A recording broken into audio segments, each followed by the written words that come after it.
Hi, എല്ലാവർക്കും പുതിയൊരു വീഡിയോയിലേക്ക് സ്വാഗതം. എല്ലാവരും സുഖമായിട്ടിരിക്കാമെന്ന് വിചാരിക്കുന്നു. അപ്പോൾ കുറേ ദിവസത്തെ ചിറ്റ്ചാറ്റ് വീഡിയോകളും പിന്നെ അങ്ങനത്തെ സംഭവങ്ങളൊക്കെ കഴിഞ്ഞതിന് ശേഷം ഒരു വ്ളോഗ് ഞാൻ ഇന്ന് ആദ്യമായിട്ട് എടുത്തിട്ടുണ്ട് കേട്ടോ. അപ്പോൾ എനിക്ക് കുറേ വീഡിയോസ് ഇങ്ങനെ മാറി മാറി വന്നിട്ടുള്ളതുകൊണ്ട് എന്നെ വ്ളോഗ് ചെയ്യുമ്പം എവിടെ തുടങ്ങണം, എന്ത് ചെയ്യണം, ഒരു ഐഡിയ ഇല്ലാണ്ട് ചെയ്തിട്ടുള്ള വീഡിയോ ആണ് കേട്ടോ. പിന്നെ നമ്മൾ വ്യൂവേഴ്സിന് ഏറ്റവും ഇഷ്ടം വ്ളോഗ് ആയതുകൊണ്ട് എന്തെങ്കിലുമൊക്കെ പരിമിതികളുണ്ടെങ്കിൽ നിങ്ങൾ ക്ഷമിക്കുക. നമുക്ക് അടിപൊളിയായിട്ട് എന്താ പറയുക, ഇനി അങ്ങോട്ട് വ്ളോഗ് നല്ല അടിപൊളിയായിട്ട് ചെയ്യാം കേട്ടോ. അപ്പം ഞാൻ നമ്മുടെ വെയിറ്റ് ലോസിൻ്റെ ഭാഗമായിട്ട് ജീരകവെള്ളം കുടിക്കാൻ അന്നൊരു ശീലം തുടങ്ങി വെച്ചതാണ് കേട്ടോ. അപ്പോൾ അതിപ്പോൾ ഒരു ഹാബിറ്റായിട്ട് മാറി. അപ്പം എനിക്ക് തണുത്ത വെള്ളം കുടിക്കാൻ ഇഷ്ടമുണ്ടായിരുന്ന ആളിപ്പോൾ അത് മാറ്റിയിട്ട് ഞാൻ ജീരകവെള്ളമാണ് ഇപ്പോൾ എപ്പോഴും കുടിക്കുക കേട്ടോ. കുറേ നമുക്ക് ഹെൽത്ത് ബെനിഫിറ്റ്സ് ഉണ്ട്. ഞാനിത് രാവിലെ തന്നെ ഉണ്ടാക്കി വെക്കും കേട്ടോ. അപ്പോൾ ചൂടാറാതിരിക്കാനായിട്ട് ഫ്ലാസ്കിൽ ഒഴിച്ച് വെക്കുകയാണ് ചെയ്യുക. അപ്പോൾ ഇങ്ങനെ വെള്ളം ചൂടോട് കൂടിയിട്ട് ഇടയ്ക്ക് എടുത്ത് കഴിക്കുകയും ചെയ്യും. ദഹനത്തിനൊക്കെ നല്ലതാണെന്ന് കേട്ടിട്ടുണ്ട്. പിന്നെ ഞാൻ കുട്ടിയായിരിക്കുന്ന സമയത്തൊക്കെ ഞങ്ങളുടെ വീട്ടിൽ, അച്ഛൻ്റെ വീട്ടിലൊക്കെ ഇപ്പോഴും ഒരു സ്റ്റീൽ ജഗ്ഗിനകത്ത് ജീരകവെള്ളം ഒഴിച്ച് വെച്ചിട്ടുള്ള ഒരു ഓർമ്മ എനിക്കുണ്ട്. അപ്പോൾ കളിയൊക്കെ കഴിഞ്ഞ് വന്നിട്ട് ദാഹിക്കുമ്പോൾ അതിൽ നിന്ന് വെള്ളം എടുത്ത് കുടിച്ചിരുന്നൊക്കെ അങ്ങനെ ഓർമ്മയുണ്ട്. അപ്പോൾ ആ ഓർമ്മ പുതുക്കുകയും കൂടി ചെയ്യാൻ വേണ്ടിയിട്ട് തുടങ്ങിയ ശീലമാണ് കേട്ടോ ഈ ജീരകവെള്ളം. കുറച്ച് മഞ്ഞൾപ്പൊടി അതുപോലെ ഓയിൽ ഇതൊക്കെ കഴിഞ്ഞിരിക്കുകയായിരുന്നു. അപ്പോൾ അതെല്ലാം ഒന്ന് കുപ്പിയിലേക്ക് പൊട്ടിച്ചിട്ടു. ഇത് അച്ഛന് എക്സാം തുടങ്ങിയ ദിവസം എടുത്തിട്ടുള്ള വീഡിയോ ആണ് കേട്ടോ. അപ്പം ഇന്നത്തെ മെയിനായിട്ടുള്ള കാര്യങ്ങൾ വെച്ചാൽ ഉച്ചത്തെ ഫുഡാണ് ഇന്ന് വ്ളോഗ് ചെയ്തിട്ടുള്ളത്. അതും കാര്യമായിട്ട് ഒന്നുമില്ല. ഇന്ന് നോൺ വെജ് കുക്ക് ചെയ്തിട്ടുണ്ട് കേട്ടോ. അപ്പം നമ്മളെപ്പോഴും നോൺ വെജ് കാണിക്കാറില്ല. അപ്പം എന്നോട് കുറേ പേര് കമൻറ്റ് ഇട്ടിട്ടുണ്ടായിരുന്നു ഞാൻ കഴിക്കാറുണ്ടോ എന്താണ് എന്നൊക്കെ. അപ്പോൾ ഞാനില്ല കഴിക്കുക, കുട്ടികൾക്ക് വേണ്ടിയിട്ടാണ് ഞാൻ മേടിച്ച് കൊടുക്കലുണ്ട്, വയ്ക്കലുണ്ട്. അപ്പം ഞാൻ പക്ഷേ സ്ഥിരമായിട്ടൊന്നും മേടിക്കാത്തതുകൊണ്ട് പിന്നെ ഞാൻ വ്ളോഗിലൊന്നും ഉൾപ്പെടുത്താത്തതാണ്. അപ്പം ഇന്നെന്തായാലും നോൺ വെജൊക്കെ കുക്ക് ചെയ്യണത് വീഡിയോയിൽ കാണിക്കാമെന്ന് വിചാരിച്ചു. പിന്നെ നമ്മുടെ കഴിഞ്ഞ കുറേ വീഡിയോസിൻ്റെ കമൻറ്റ് ബോക്സിൽ ഒത്തിരി പേർക്ക് കമൻറ്റ് ബാക്കി ഞാൻ കൊടുക്കാനായിട്ടുണ്ട്. എന്താ പറയുക, നിങ്ങൾ മനസ്സിലാക്കുമെന്ന് വിചാരിക്കണം. ഞാൻ ഇപ്പോഴും കംപ്ലീറ്റ് ചെയ്യണം, കൊടുക്കണം, ഫുള്ള് കംപ്ലീറ്റ് ചെയ്യണം എന്ന് വിചാരിച്ചിട്ടുള്ള ഒരു യാത്രയിൽ തന്നെയാണ് പോയോണ്ടിരിക്കുന്നത്. കഴിഞ്ഞ വീഡിയോയിൽ നമ്മൾ ഉണ്ണീനെ കാണിച്ചപ്പം കുറേ പേര് അച്ചുവിനെ പറ്റി ചോദിച്ചു കേട്ടോ. അപ്പോൾ അച്ചുവിനിപ്പം മോഡൽ എക്സാം സ്റ്റാർട്ട് ചെയ്തിട്ടുണ്ട്. എക്സാം സമയമാകുമ്പോൾ അറിയാമല്ലോ, കുട്ടികളെക്കാട്ടിലും ടെൻഷനാണ് നമ്മൾ പേരൻസിനെ കേട്ടോ. അച്ഛന് കുറച്ചൊക്കെ ഇങ്ങനെ അടുത്തിരുന്ന് ശ്രദ്ധിച്ച് നമ്മൾ കുറച്ച് നേരമൊക്കെ എടുത്ത് പറഞ്ഞു കൊടുത്താലാണ് അവനത് പെട്ടെന്ന് മനസ്സിലാവുള്ളൂ കേട്ടോ. അപ്പോൾ അതുകൊണ്ട് തന്നെ ഞാൻ ഈ ട്യൂഷൻ ക്ലാസ്സിലൊന്നും അവനെ ചേർത്തിട്ടുണ്ടായിരുന്നില്ല. അപ്പോൾ നമ്മളറിയാമല്ലോ, നമ്മൾ ഈ ട്യൂഷൻ ക്ലാസ്സിൽ ചേർക്കുമ്പം ക്ലാസ്സിൽ സാധാരണ സ്കൂളിലെ ക്ലാസ് എടുക്കുന്ന പോലെ തന്നെ എല്ലാ കുട്ടികൾക്കും ഒരുമിച്ചിട്ടല്ലേ പറഞ്ഞു കൊടുക്കുക. അപ്പോൾ ഇവനാണെങ്കിൽ എന്തെങ്കിലുമൊക്കെ ഡൗട്ട് ഉണ്ടെങ്കിൽ അത് ചോദിക്കാനും ഭയങ്കര മടിയാണ്. ഈ കുട്ടികളുടെ ഇടയിൽ നിന്നിട്ട് എണീറ്റ് നിന്നതൊക്കെ ചോദിക്കാൻ വേണ്ടിയിട്ട് ഭയങ്കര മടിയാണ്. ചിലപ്പോൾ ടീച്ചേഴ്സും അത് മനസ്സിലാക്കിയിട്ട് എടുക്കണമെന്നില്ല കേട്ടോ. അപ്പോൾ അതുകൊണ്ടാണ് ഞാൻ ഇൻ്റർവെല്ലിൻ്റെ സിലബസ് ഓറിയൻറ്റഡ് ആയിട്ടുള്ള ക്ലാസ് റൂം കോഴ്സിന് അച്ചുവിനെ ജോയിൻ ചെയ്യിപ്പിച്ചത് കേട്ടോ. ഈ ഒരു ക്ലാസ് റൂം കോഴ്സിൻ്റെ പ്രത്യേകത എന്താ വെച്ചാൽ ഒരു കുട്ടിക്ക് ഒരു ടീച്ചർ എന്ന് പറഞ്ഞിട്ടുള്ള കൺസെപ്റ്റാണ്. അപ്പോൾ നമ്മുടെ കുട്ടിക്ക് അവർ ക്ലാസ് എടുക്കുമ്പം അവർ മനസ്സിലായിട്ടില്ലെങ്കിൽ അത് ഈ ടീച്ചർക്ക് വളരെ എളുപ്പത്തിൽ മനസ്സിലാവാനായിട്ട് കഴിയും കേട്ടോ. അപ്പം നമ്മുടെ കുട്ടികളുടെ ഒരു നീഡ് അനുസരിച്ചിട്ട് അവർ കറക്റ്റായിട്ട് കസ്റ്റമൈസ്ഡ് ആയിട്ടുള്ള ക്ലാസ്സുകളാണ് കൊടുക്കുന്നത് കേട്ടോ. അപ്പോൾ അതുകൊണ്ട് തന്നെ അതിനനുസരിച്ചുള്ള ഒരു ഇമ്പോർട്ടൻസ് കുട്ടികൾക്ക് എന്തായാലും ഉണ്ടാവും. ഇപ്പം എക്സാം നടക്കുന്ന സമയമായതുകൊണ്ട് തന്നെ എക്സാമിൽ ഫോക്കസ്ഡ് ആയിട്ടുള്ള ക്ലാസ്സുകളാണ് നടക്കുന്നത്.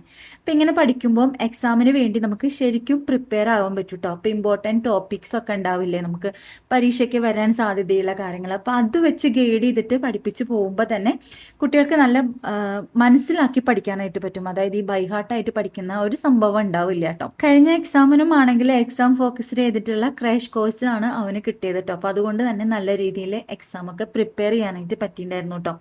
അപ്പോൾ ഈ ഇൻ്റർവെല്ലിൻ്റെ കോഴ്സുകളുടെ ഏറ്റവും വലിയൊരു സ്പെഷ്യാലിറ്റി എന്താണെന്ന് വെച്ചാൽ സാധാരണ ഒരു ട്യൂഷന് കൊണ്ട് ചേർത്തുന്നത് പോലെയല്ല. അപ്പോൾ ക്ലാസ് തുടങ്ങുന്നതിന് മുന്നേ ഓരോ കുട്ടികളും യൂണിക് ആണല്ലോ. അപ്പോൾ അവർക്ക് അവരുടേതായിട്ടുള്ള ഒരു ലേണിംഗ് കപ്പാസിറ്റി അത് ഡിഫറെൻ്റ് ആയിരിക്കും. അപ്പോൾ നമ്മുടെ കുട്ടികളുടെ അക്കാദമിക് ലെവൽ എന്താണെന്നും എവിടെയെങ്കിലും സ്റ്റഡീസ് ബാക്ക്വേർഡ് ആയിട്ട് നിൽക്കുന്നുണ്ടെന്നും അത് ഏത് സബ്ജക്റ്റിലാണ്, അത് അവർക്ക് ഇനി ബേസിക് ആയിട്ടുള്ള ഇഷ്യൂസ് ആണോ, ഇപ്പോൾ റൈറ്റിംഗ് അങ്ങനെ എന്തെങ്കിലുമൊക്കെ ഇഷ്യൂസ് ആണോ, അപ്പോൾ അത് പ്രോപ്പറായിട്ട് അവർ അസസ്മെൻറ്റ് ടെസ്റ്റിൽ കൂടെ കറക്റ്റായിട്ട് ഇവാലുവേറ്റ് ചെയ്യും കേട്ടോ. അങ്ങനെ ഇവാലുവേറ്റ് കംപ്ലീറ്റ് ചെയ്യുമ്പോഴാണ് നമ്മുടെ കുട്ടിക്ക് ഏതെങ്കിലും ഒരു സബ്ജക്റ്റിൽ എഴുതാനോ വായിക്കാനോ അല്ലെങ്കിൽ ഏതെങ്കിലും ഒരു ക്ലാസ്സിൽ കുട്ടിക്ക് അറിഞ്ഞിരിക്കേണ്ട ബേസിക് ആയിട്ടുള്ള നോളജ് ഇല്ലെങ്കിൽ അത്തരം ഒരു ബേസിക് ഇഷ്യൂസ് നമ്മുടെ കുട്ടിക്ക് ഉണ്ടെങ്കിൽ അവരാദ്യം ബേസിക് മുതലാണ് തുടങ്ങുക. അപ്പോൾ ബേസ് ഇല്ലാത്ത ഒരു കുട്ടിയാണെങ്കിൽ നമ്മൾ എത്ര ക്ലാസ് പ്രൊവൈഡ് ചെയ്തിട്ടും കാര്യമില്ല, ഒരു ഇമ്പ്രൂവ്മെൻറ്റും ഉണ്ടാവില്ല, മനസ്സിലാവുകയും ചെയ്യില്ല.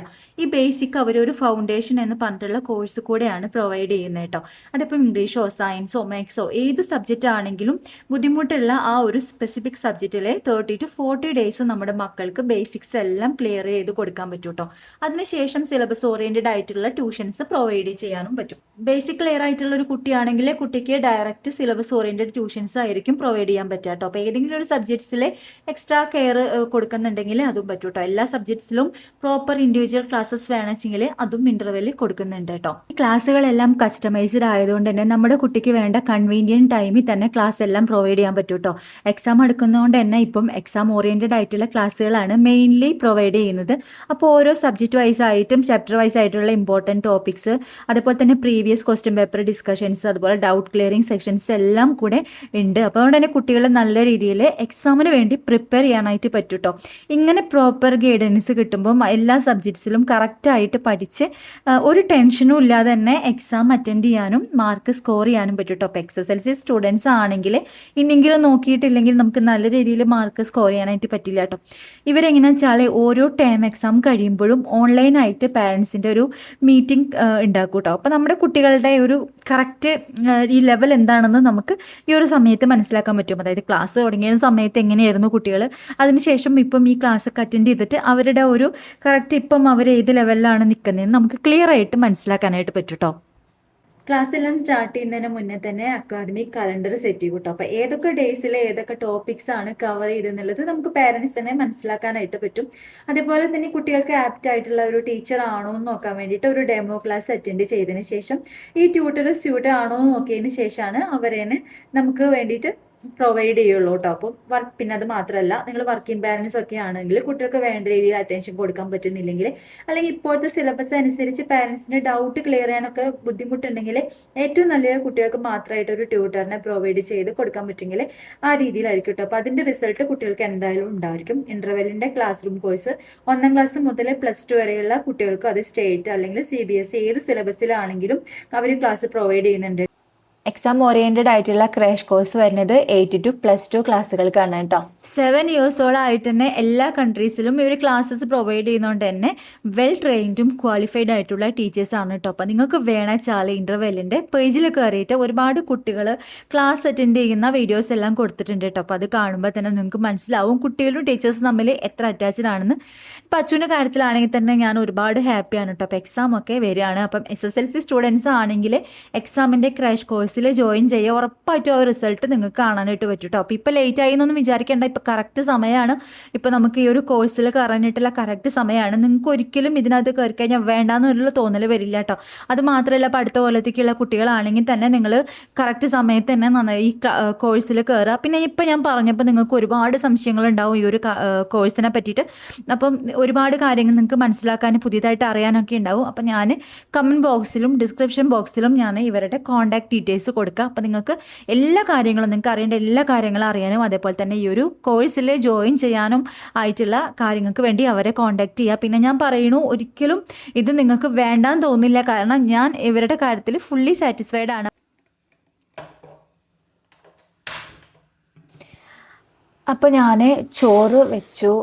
രാവിലെ കുറച്ച് ചോറുണ്ടായിരുന്നു, അപ്പം തലേ ദിവസത്തെ ചോറ്. അപ്പം അതും അതിൻ്റെ കൂട്ടത്തിൽ പുതിയ അരിയും കൂട്ടി ഇട്ടിട്ട് ഞാൻ അങ്ങനെ തിളപ്പിച്ച് ഉച്ചത്തേക്കുള്ള ചോറ് ആക്കി എടുക്കുകയാണ് ചെയ്യണേ കേട്ടോ.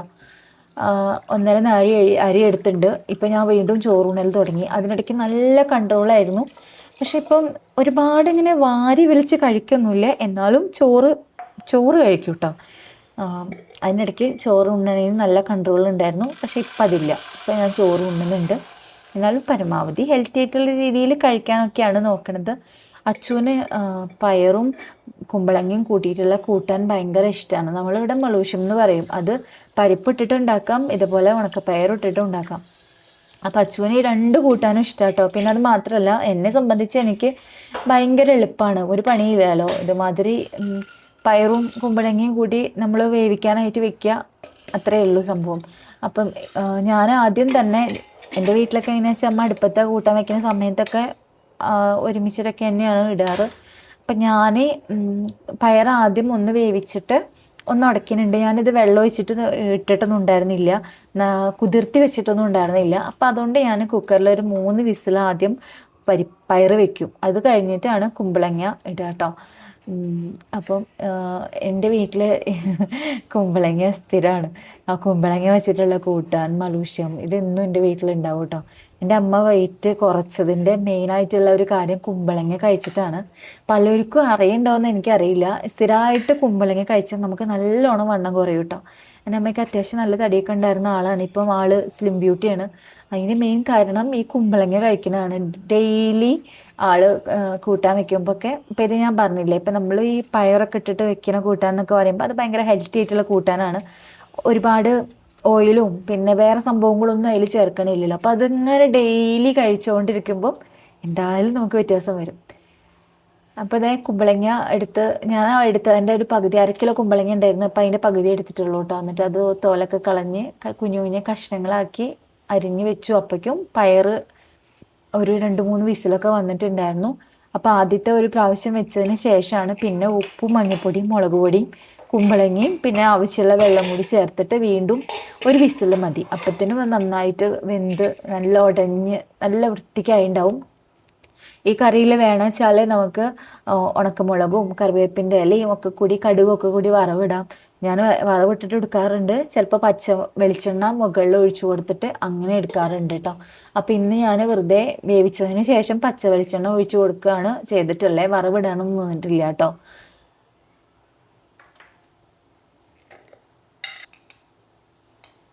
നമുക്ക് ആഴ്ചയിൽ ഒരിക്കൽ ലഞ്ച് സീരീസ് സ്റ്റാർട്ട് ചെയ്താലോ എന്ന് ഞാൻ ആലോചിക്കുകയാണ്. ഒരു വീഡിയോ പഴയ മാതിരി എന്താണെന്ന് ചോദിക്കാൻ കാരണം വെച്ചാൽ ഒരു കമൻറ്റ് കണ്ടിട്ടുണ്ടായിരുന്നു കേട്ടോ. പച്ചക്കടുമാങ്ങയുടെ റെസിപ്പി ചോദിച്ചിട്ട് പണ്ടത്തെ ഏതോ വീഡിയോയിലാണ്. എനിക്ക് തന്നെ നോക്കിയെടുക്കാൻ ഭയങ്കര പാടാണ്. കാരണം 1000-ന് മേലെ വീഡിയോസ് ഉണ്ടല്ലോ. അപ്പം ഞാനാണെങ്കിൽ വ്ളോഗുകളിൽ കൂടെ റെസിപ്പി കാണിക്കണോണ്ട് ഏത് വീഡിയോയിൽ ഏതാണെന്ന് എനിക്ക് തന്നെ കണ്ടുപിടിക്കാൻ ഭയങ്കര പാടാണ്. അപ്പോൾ അതുകൊണ്ട് വിചാരിച്ചു നമുക്ക് ആഴ്ചയിൽ ഒരു ലഞ്ച് റെസിപ്പി സ്റ്റാർട്ട് ചെയ്താലോ. അപ്പോൾ അതിൻ്റെ ടൈറ്റിലിൽ എന്തായാലും ഉണ്ടാക്കുന്ന സംഭവം എന്താണെന്നുള്ള ടൈറ്റിൽ കൊടുത്താൽ ഞാൻ നിങ്ങൾക്ക് നോക്കാൻ എളുപ്പമായിരിക്കും. അപ്പോൾ അങ്ങനെ വിചാരിക്കുന്നുണ്ട് കേട്ടോ. അപ്പോൾ ഈ ആഴ്ച എന്തായാലും ഇങ്ങനെ പോട്ടെ. ഈ എക്സാമും കാര്യങ്ങളൊക്കെ ആയതുകൊണ്ട് എനിക്ക് ഇത്തിരി തിരക്ക് വന്നു. അപ്പോൾ എന്തായാലും നമുക്ക് പഴയ ട്രാക്കിലേക്ക് തന്നെ തിരിച്ചു വരാൻ പറ്റുമെന്ന് വിചാരിക്കുന്നു. അപ്പം ഇന്ന് ഞാൻ നോൺ വെജ് വെക്കുന്നുണ്ട് എന്ന് പറഞ്ഞില്ലേ, സ്കിഡാണ് കേട്ടോ. കൂന്തൽ ആണ് അച്ചുവിന് ഭയങ്കര ഇഷ്ടമാണ്. അപ്പോൾ അച്ചു ഇങ്ങനെ അച്ചു വാങ്ങിക്കൊണ്ടുവന്നതാണ്. അപ്പം ഞാൻ കുറേ കാലത്തിന് ശേഷമാണ് ഉണ്ടാക്കണത്. അപ്പോൾ എനിക്ക് തന്നെ നമ്മളിപ്പം എത്ര ഇപ്പം ഉണ്ടാക്കി പരിചയമുള്ള ആൾക്കാരാണെങ്കിലും ഒരുപാട് കാലം ഇതൊന്നും ഉണ്ടാക്കാതെ ഇരുന്ന് കഴിഞ്ഞാൽ നമുക്ക് തന്നെ ഒരു ഐഡിയ കയ്യിൽ നിന്ന് പോവും. അപ്പോൾ അതുകൊണ്ട് ഞാൻ യൂട്യൂബിലൊക്കെ ഒന്ന് റെസിപ്പിയൊക്കെ ഒന്ന് സെർച്ച് ചെയ്ത് നോക്കിയിട്ടോ. ഞാൻ ഉണ്ടാക്കിയിരുന്നൊക്കെ ഞാൻ മറന്നുപോയി. അപ്പോൾ അങ്ങനെ നോക്കി ആ രീതിക്കാണ് റോസ്റ്റ് ഉണ്ടാക്കിയത്. അപ്പോൾ ഇതുപോലെയൊക്കെ തന്നെയായിരിക്കും മുന്നേ ഉണ്ടാക്കിയിട്ടുണ്ടാവുക. എനിക്ക് സത്യത്തിൽ ഓർമ്മ കിട്ടണേ ഇല്ല. അപ്പം ഞാൻ കുറച്ച് ചെറിയ ഉള്ളിയും കുറച്ച് വെളുത്തുള്ളിയും പിന്നെ ഇഞ്ചിയും പച്ചമുളക് തക്കാളി സബോള ഇതെല്ലാം കൂടെ ഒന്ന് റെഡിയാക്കി എടുത്തു. അപ്പം ഇഞ്ചി പച്ചമുളകും ഇതെല്ലാം കൂടി ചതയ്ക്കണം. അപ്പം മിക്സിയിൽ ജാർ എടുക്കാനുള്ള മടിക്ക് ഞാനിത് കത്തി വെച്ചിട്ട് നന്നായിട്ട് ഒന്ന് ഇങ്ങനെ കുഞ്ഞു കുഞ്ഞു കഷ്ണാക്കി അരിഞ്ഞു കൊടുത്തിട്ട് നമ്മൾ ചതയ്ക്കുന്ന ആ സംഭവമില്ലേ, അപ്പോൾ അതുകൊണ്ട് നന്നായിട്ടൊന്ന് ചതയ്ക്കുകയും കൂടി ചെയ്തു കേട്ടോ. അപ്പോൾ കുറച്ച് ബുദ്ധിമുട്ടാണ്. മിക്സി എടുത്ത് ജാറെടുത്തിട്ട് ഒന്ന് ക്രഷ് ചെയ്താൽ മതി, ഇത്ര കഷ്ടപ്പാടില്ല. പക്ഷെ എല്ലാം എളുപ്പപ്പണിയല്ല. ഒരു പാത്രം കൂടുതൽ കഴുകേണ്ടത് ഒഴിവാക്കാലോ എന്ന് വിചാരിച്ചിട്ടാണ്.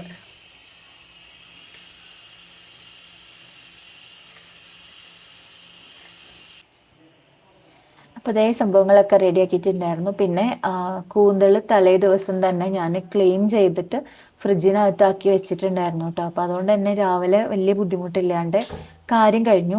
ഇപ്പം ഞാൻ എൻ്റെ ഒരു ഫ്രണ്ടിൻ്റെ അടുത്ത് പറയുകയും ചെയ്തു കേട്ടോ. നമ്മളിപ്പം നോൺ വെജൊക്കെ പ്രത്യേകിച്ച് ഫിഷ് ഉണ്ടാക്കാത്ത കാരണം കൊണ്ട് തന്നെ എൻ്റെ ചട്ടികളൊക്കെ ഒന്നുമില്ല എൻ്റെ അടുത്തിട്ടാ. ചട്ടികൾ ഉണ്ടായിരുന്നൊക്കെ ഇങ്ങനെ പൊട്ടി സൈഡൊക്കെ പൊട്ടിയിരിക്കണതാണ്. ഇപ്പോൾ പെട്ടെന്ന് ഉപയോഗിക്കാനായിട്ട് എൻ്റെ ചട്ടികളൊന്നും ഇല്ല കേട്ടോ. പിന്നെ ഉള്ള പഴയ ചട്ടിയൊക്കെ ഞാൻ എന്താ ചെയ്തെന്ന് വെച്ചാൽ ചെടിയൊക്കെ വെച്ചിട്ട് അങ്ങനെയൊക്കെ അതിനൊക്കെ വേണ്ടിയിട്ട് എടുത്തു കേട്ടോ. അപ്പോൾ എൻ്റെ അടുത്ത് ഇപ്പോൾ ചട്ടികളേ ഇല്ല. അപ്പോൾ എനിക്ക് ഇനി ഒരു ചട്ടി പർച്ചേസ് ചെയ്താലോ എന്നുണ്ട്. നമ്മുടെ അടുത്ത് എവിടെയെങ്കിലുമൊക്കെ ചട്ടികൾ വിൽക്കണ സ്ഥലം ഉണ്ടെങ്കിൽ പോയിട്ട് ഒരു 3-4 ചട്ടികൾ പല വ്യത്യസ്ത രൂപത്തിലുള്ള ചട്ടികളൊക്കെ മേടിക്കണമെന്നുണ്ട്. അപ്പോൾ ഇതൊക്കെ നമ്മൾ ഉണ്ടാക്കുമ്പോൾ ചട്ടികൾ ഉണ്ടാക്കുകയാണെങ്കിൽ കുറച്ചുകൂടെ നല്ലതല്ലേ, ഒരു പഴയ പഴയ രീതിയിൽ അതിൻ്റെ തനതായ രുചിയിലൊക്കെ ആക്കാൻ വേണ്ടിയിട്ട്. സ്റ്റെയിൻലെസ് സ്റ്റീലിൻ്റെ പാത്രങ്ങൾ വെച്ച് കഴിഞ്ഞാൽ ആ ടേസ്റ്റൊക്കെ കിട്ടുമെന്ന് വെച്ച് കഴിഞ്ഞാൽ എനിക്ക് ഇല്ല എന്നാണ് എൻ്റെ ഒരു അഭിപ്രായം കേട്ടോ. നമ്മൾ ചട്ടിയിൽ കുറച്ച് ചെറിയ തീയിലിട്ടിട്ട് വേവിക്കുന്നതും ഇതാകുമ്പോൾ പെട്ടെന്ന് തീ വരുമല്ലോ. അപ്പോൾ എത്ര ചെറിയ തീയിൽ വെച്ചാലും എനിക്ക് ആ മൺചട്ടി വെക്കുന്ന സംഭവത്തിൻ്റെ അത്ര നല്ലതായിട്ട് തോന്നാറില്ല കേട്ടോ. പക്ഷെ എന്നിപ്പോൾ എനിക്ക് എൻ്റെ അടുത്ത് വേറെ നിവൃത്തിയില്ല, അപ്പോൾ അതുകൊണ്ടാണ് ഞാനിതിൽ വെച്ചത്. അപ്പോൾ നമ്മൾ ഇഞ്ചി വെളുത്തുള്ളി സംഭവങ്ങളെല്ലാം വെളിച്ചെണ്ണയിൽ നന്നായിട്ടൊന്ന് വഴറ്റി കൊടുത്ത് തക്കാളി നീളത്തിലരിഞ്ഞ് അപ്പോൾ അതും കൂടി ഇട്ട് പിന്നെ മസാലപ്പൊടി ഞാൻ ഒരുപാട് മസാല ചേർത്തിട്ടില്ല കേട്ടോ, കുറച്ച് എടുത്തിട്ടുള്ളൂ. കാരണം അച്ചുവിനിങ്ങനെ എരിവ് അധികം പറ്റില്ല, അവന് ഇഷ്ടപ്പെടില്ല, കഴിക്കില്ല അവൻ. അപ്പോൾ അതുകൊണ്ട് മുളക് പൊടിയൊക്കെ വളരെ കുറച്ചേ എടുത്തിട്ടുള്ളൂ കേട്ടോ. അപ്പം നമ്മൾ ഇത്തിരി 1 ടീസ്പൂൺ ഒക്കെ അത്ര തന്നെ ഉണ്ടാവുള്ളൂ മുളക് പൊടിയും പിന്നെ മല്ലിപ്പൊടിയും കുറച്ച് ഗരം മസാല, കുറച്ച് കുരുമുളക് പൊടി, മഞ്ഞൾപ്പൊടി, പിന്നെ സ്ക്വിഡിൽ ഞാൻ ഉപ്പ് പുരട്ടിയിട്ടായിരുന്നു വെച്ചിട്ടുണ്ടായിരുന്നത്. അപ്പോൾ അതുകൊണ്ട് എക്സ്ട്രാ ഉപ്പ് ഞാൻ ഇതിലേക്ക് വേറെ ചേർത്തിട്ടില്ല കേട്ടോ. പിന്നെ വെള്ളമൊന്നും ചേർത്ത് കൊടുത്തില്ല. അപ്പോൾ അതങ്ങനെ ഒഴിച്ചിട്ട് അടച്ച് വെച്ചു. ഒരു 10 മിനിറ്റ് നേരം ലോ ഫ്ലെയിമിൽ വെച്ചിട്ടുണ്ട് കേട്ടോ. റബ്ബറായിട്ടുണ്ടായിരുന്നില്ല, ഞാൻ കുട്ടികളുടെ അടുത്ത് വെച്ചപ്പോൾ അതിൽ റബ്ബറായിട്ടില്ല എന്ന് പറഞ്ഞു കേട്ടോ. ഈ സംഭവം ഉണ്ടാക്കുമ്പം ശ്രദ്ധിക്കേണ്ട ഒരു പ്രശ്നം എന്താ വെച്ചാൽ ഇത് വേവ് കൂടിക്കഴിഞ്ഞാൽ റബ്ബർ മാതിരി ഇരിക്കും. അപ്പം പിന്നെ കഴിക്കാനായിട്ട് അതിൻ്റെ ഒരു ടേസ്റ്റ് ഉണ്ടാവില്ല. പക്ഷെ ഞാൻ ചോദിച്ചപ്പോൾ കുട്ടികൾ പറഞ്ഞു റബ്ബറായിട്ടുണ്ടായിരുന്നില്ല എന്ന്. പിന്നെ ഞാനിത് ഷൂട്ട് ചെയ്യണ നേരത്തെ പെട്ടെന്ന് എൻ്റെ ക്യാമറ ഓഫായി പോയിട്ടോ. അപ്പോൾ എൻ്റെ സംഭവം ഉണ്ടായിരുന്നു എനിക്ക് മനസ്സിലായില്ല, ചാർജ് കഴിഞ്ഞിട്ട് ഓഫ് ചെയ്തായിരുന്നു. അപ്പോൾ അതുകൊണ്ട് ഇത് അടുപ്പത്തു നിന്ന് എടുക്കേണ്ടത് എനിക്ക് എടുക്കാൻ പറ്റിയില്ല, ഷൂട്ട് ചെയ്യാൻ പറ്റിയില്ല. നേരെ അച്ചുവിന് വേണ്ടിയിട്ട് ചോറ് വിളമ്പുന്നതാണ് കേട്ടോ ഞാനെടുത്ത്. അപ്പോൾ ഇത് എന്താണ് ഞാൻ പറഞ്ഞില്ലേ, കുറേ ദിവസങ്ങൾക്ക് ശേഷം വ്ളോഗ് എടുക്കുന്നതുകൊണ്ട് തന്നെ ഒരു തട്ടിക്കൂട്ട് വ്ളോഗാണ്. എനിക്ക് എന്താ പറയുക, നമ്മളിങ്ങനെ ആ ഒരു ഫ്ലോയിൽ അങ്ങോട്ട് പോകുമ്പോൾ കുറേ ഐഡിയകൾ അങ്ങനെ എടുക്കണം ഇങ്ങനെ എടുക്കണം എന്നൊക്കെ കുറേ ഐഡിയകളൊക്കെ വരും. പക്ഷെ കുറച്ചൊരു ഗ്യാപ്പൊക്കെ വന്നിട്ട് പിന്നെ ഒരു വീഡിയോ നമ്മൾ വ്ളോഗ് എടുക്കുമ്പം ഒരെന്തും കുന്തം ഉണ്ടാവില്ല കേട്ടോ. അപ്പോൾ ഇന്നത്തെ വീഡിയോയിൽ കുറേ ഞാൻ എടുക്കണം, പൂച്ചകളെ കാണിക്കണം, പിന്നെ ചെടി കാണിക്കണം ഒക്കെ വിചാരിച്ചിട്ടുണ്ടായിരുന്നു. പക്ഷെ എനിക്ക് എടുത്തു വന്നപ്പം എന്തൊക്കെയാണ് ഞാൻ എടുത്തേ ഒന്നും ഉണ്ടായില്ല. അപ്പോട്ടെ, എന്തായാലും നിങ്ങൾക്ക് ഇഷ്ടമാവുമെന്ന് വിചാരിക്കണോ. വീഡിയോ ഇഷ്ടപ്പെട്ടാൽ ലൈക്ക് ചെയ്യുക, കമൻറ്റ് ചെയ്യുക. പിന്നെ ഈ പ്ലേറ്റ് ഉണ്ടല്ലോ, ഈ പ്ലേറ്റിനൊരു സംഭവം ഉണ്ട് കേട്ടോ. ഇത് ഞാൻ ഊണ് വയ്ക്കുന്നത് ചോറെടുക്കുന്നതിൻ്റെ അളവ് കുറയ്ക്കാൻ വേണ്ടിയിട്ട് കുഞ്ഞ് പ്ലേറ്റ് വാങ്ങിയതാണ് കേട്ടോ. ഇത് കാണുമ്പോൾ നിങ്ങൾക്ക് വലിയ പ്ലേറ്റ് ആയിട്ട് തോന്നും, പക്ഷേ ഇത് അത്ര വലിപ്പമല്ല, കുട്ടി പ്ലേറ്റ് ആണ്. എന്താ വെച്ചാൽ നമ്മൾ അത്രയും ചോറല്ലേ അതിനകത്ത് എടുക്കുള്ളൂ, അപ്പോൾ അതിന് വേണ്ടിയിട്ട് വാങ്ങിയതാണ്. അപ്പോൾ അത്രയേ ഉള്ളൂ. എല്ലാവർക്കും വീഡിയോ ഇഷ്ടപ്പെട്ടിട്ടുണ്ടാവുമെന്ന് വിചാരിക്കുന്നു. അപ്പോൾ ലൈക്ക് ചെയ്യുക. വീണ്ടും കാണാം. ടാറ്റാ.